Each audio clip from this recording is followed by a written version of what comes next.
In this lesson, we'll create a quick pastel sketch of a beautiful autumn tree.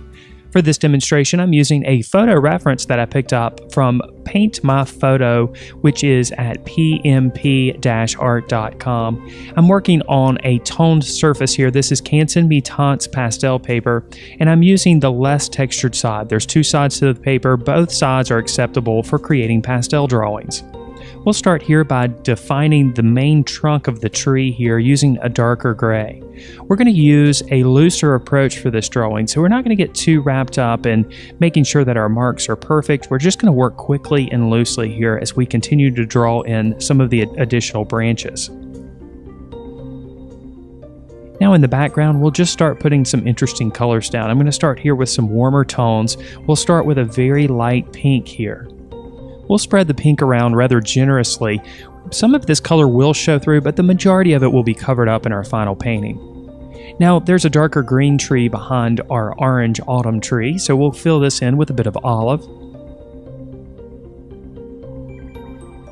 Again, just quickly applying colors to the surface, trying to cover the surface as quickly as possible. Now we'll go back with a bit of burnt umber and darken up some of the values on the trunk of the tree and a few of the branches. Now we'll start adding some of our oranges. We'll start here with a red orange. Again, just broad, loose strokes.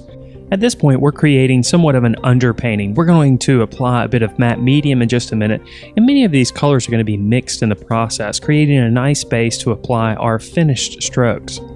Now we switched over to an orange, and we're just adding bits of this color here and there. We'll start darkening up some of the tone and value behind the main tree with a bit of burnt umber. Now, of course, the majority of the darker tones will exist lower on the picture plane in this case, since our light source, of course, is coming from above and less light gets down to the bottom portion of the trees behind our main subject. Now we're going to use a bit of matte medium. Now this is a fluid acrylic medium. We're going to load just a small bit of the matte medium onto a nylon brush and start working the pastel that's on the surface around with the matte medium. What happens is the pastel almost becomes a paint. Now, of course, you can accomplish this with water or also alcohol, but the matte medium doesn't wrinkle the paper as much and it dries very, very quickly. Now, of course, in areas where the values are a little bit lighter, I'm washing the brush off just a little bit to maintain some of those lighter tones. But you'll notice that even still, the values become quite a bit darker. But this will work nicely for this particular painting. Now we can go back and start adding some of our colors directly over the top of the dried matte medium. Again, the matte medium will dry in a matter of minutes, so you don't have to wait very long. We're going to start here with a bit of olive, re-establishing some of those greens of the tree that's behind our main subject. This drawing, of course, is very, very loose. We're trying to work quickly here, and we're trying to get some nice, strong, bold color. So we're going to use some bold colors as we apply. We'll switch over now to a bit of ultramarine. We'll use this ultramarine throughout the painting, and of course, it's going to create a nice color vibration between the oranges that we add later. This, of course, is because orange and blue are directly across from each other on the color wheel. We'll also look for other opportunities to create a bit of contrast between color. For example, we'll pull out some of the greens and some of the reds as well. Now a bit of black is added in areas just to tone down the value even further. We'll also use this black on the shadowed side of the tree trunk.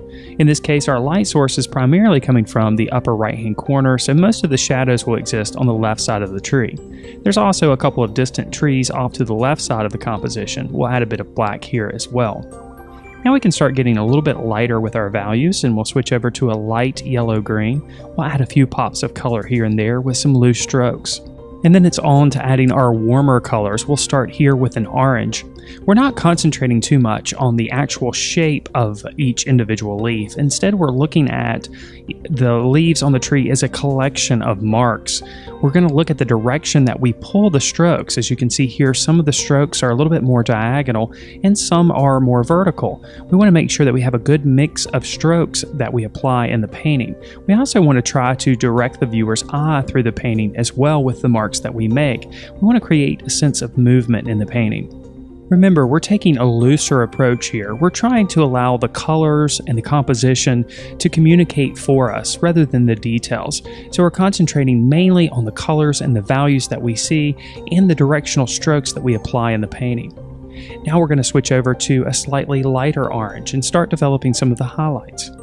As we go, with each layer that we apply, we get more depth in the painting and more interest in our colors. You can also see some of those pops of ultramarine starting to peek out through the oranges that we apply. The contrast is increasing. We want to make sure that we have strong contrast in this painting between the darker values that happen in the background and the lighter, bolder colors and values that happen in the foreground. Now we'll add a little bit more yellow to the scene, this time with a bit of yellow ochre. One of the wonderful things about working with pastels is we get such immediate feedback from the marks that we make and the colors that we add. We can develop a painting like this in a relatively short period of time. And for those of you who are like me and who are very detail-oriented, it allows us a release from that. It allows us to loosen up quite a bit and just create paintings that are colorful and fun. Now I'm going to go back and do quite a bit of negative painting. Basically, I'm going to be adding a very, very light blue here. This may look white on the video, but it's actually a light blue. We're just going to designate a few areas where we can see some of the sky breaking through portions of the trees in the distance. This is really going to bring quite a bit of life and light to the scene. Most of these strokes are vertical, which will break up some of the horizontal strokes that we have in place. Now, we can deviate quite a bit from the photo reference when we're adding this. Of course, we want to think about the composition. So we can add these peaks of color here and there that make sense for the composition for the piece of art that we're creating. Since we have quite a bit of orange in place in the composition, we can go back and start pulling out some more of those blues, again with the ultramarine. You can see how much the shadow pops when this is added. We'll use a medium gray to start developing some of the lighter tones or highlights on the right side of the tree as well. And of course, we'll add this color and a much lighter gray to the tree that exists on the left side of the composition.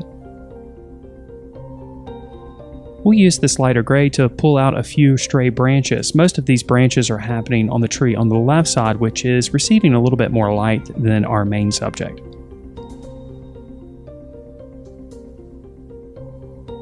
Now to add some of the darker branches, we'll use a black new pastel. This is a hard pastel, and we'll just use the edge of the pastel to pull out some of these smaller, more intricate branches. Now, of course, these branches will cross over some of the applications that we've already made, and they'll really start to add a level of detail to the painting without being too specific.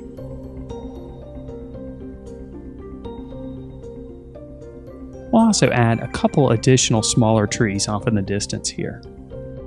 We'll continue to add additional branches, and these branches also help to break up some of the vertical marks that are produced by the leaves.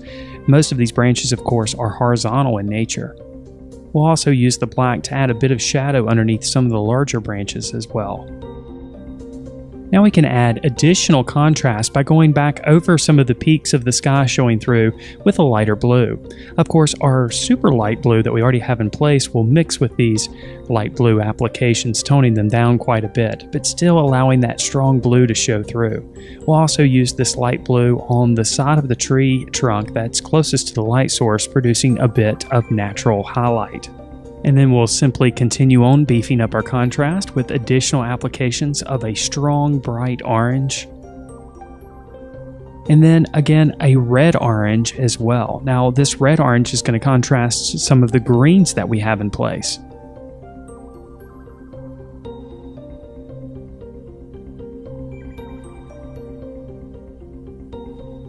And to make this red orange stand out a little bit more, we'll add a few more pops of our light yellow green.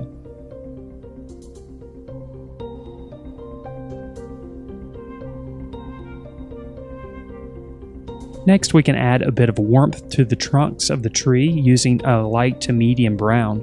We'll use this mainly in the center portion of the trunk. Then using a burnt umber, we'll go back in and develop some of the negative spaces in between some of the leaves at the bottom portion of the picture plane. And now our quick and loose pastel sketch of an autumn tree is complete. If you enjoyed this video, then I know that you'll enjoy being a member at thevirtualinstructor.com. Our comprehensive membership program includes video courses on drawing and painting, weekly live lessons, ebooks, lesson plans for teachers, weekly critiques, and much, much more. To learn more about our program, just visit thevirtualinstructor.com/members or click on the card in the upper right-hand corner.